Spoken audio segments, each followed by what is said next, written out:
திருவெம்பாவை பதிகம் 8 விளக்கம்.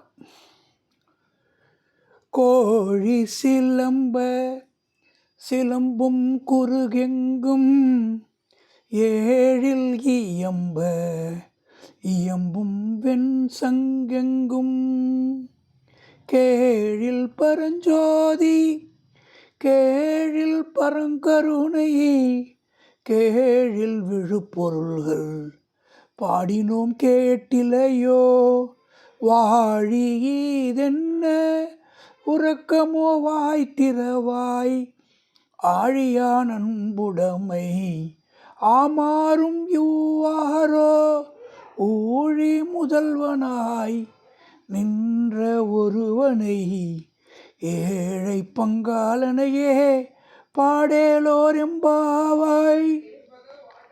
கோழி அப்படின்னா குக்குடம், ஒரு பறவை, உறையூர், வீட்டில் ஒரு வகை கிழங்கு, இது பேரெல்லாம் கோழின்னு சொல்லுவாங்க. இந்த இடத்துல கோழிங்கிறது வந்து ஒரு பறவை. கோழி சிலம்புதல் அப்படின்னா என்னென்னா ஒலித்தல். இப்போ இந்த கோழிக்கே நிறைய பழமொழி இருக்குது.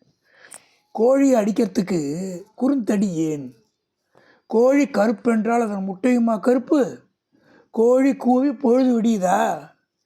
கோழி மிதித்து குஞ்சு சாகுமா? கோழி முட்டைக்கு தலையும் இல்லை, கோவில் ஆண்டிக்கு முறையும் இல்லை. இப்படிலாம் நிறையா பழமொழி இருக்குது. அப்போ சிலம்புதல் அப்படின்னு என்னென்னா ஒரு ஒலிக்கிறது, எதிரொலிக்கிறது, சுற்றி வருது. அப்போ கோழி சத்தம் போடுது. என்ன குறுகு? குறுகு எங்கும், குறுகுனாலே இளமையான விலங்கு, ஒரு குட்டி. குருத்து பறவை, நாரை, வெண்மை, அன்றில் பறவை, கோழி, இந்த மாதிரி ஒரு நாட்டுக்கு பேர் கூட உண்டு. இடைச்சங்க நூலில் ஒரு பேர் கூட குறுகுன்னு இருக்கு. அப்போ குறுகுங்கிறது ஒரு சின்ன பறவைகள். குறுகெங்கும் ஏழி, எழில்னாலே அழகு, இளமை, தோற்றம், வன்மை.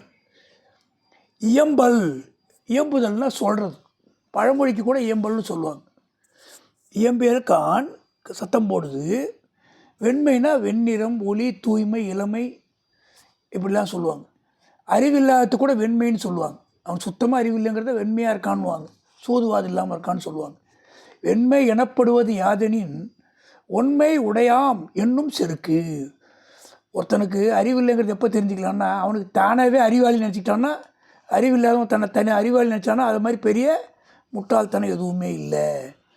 இங்கே வெண் சங்கெங்கும், சங்குன்னா வலம்புரி, இடம்புரி, சலஞ்சலம், பஞ்சசன்னியங்கிற 4 வகையான சங்கு ஒரு ஆயுத வகை. ஏன் ஆயுதம் சொல்கிறாங்கன்னா, ஒரு போர் ஆரம்பிக்கும்போது சங்கு ஊதி தான் பண்ணுவாங்க. அது ஒரு ஆயுத வகை. கேழில் பரஞ்சோதி, கேழின்னா ஒளி, ஒளி வீசக்கூடிய, பரஞ்சோதினா கடவுள். பரம்னாலே திவ்யமான, பரம்பொருள் சொல்கிறான். திவ்யமான, பிரதானமான அர்த்தம். கருணைன்னா தயவு, அருள், இரக்கம், ஒரு கிழங்கு. தயா இருக்குன்னு என்னது? இரக்கம் இருக்குன்னு அர்த்தம். எதிர்பார்க்காம உதவி பண்ணுறது. கடவுள் அப்படி தான் பண்ணுறாரு.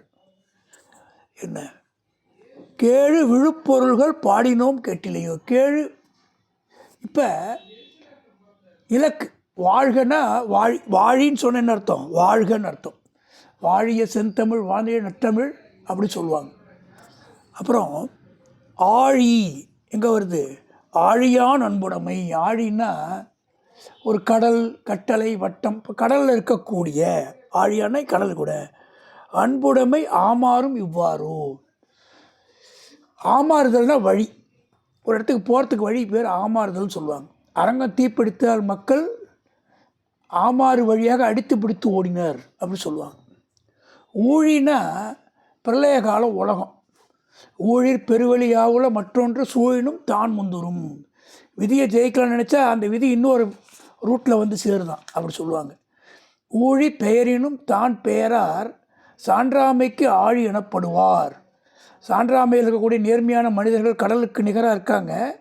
காலம் மாறினா கூட அவங்க மாற மாட்டாங்க.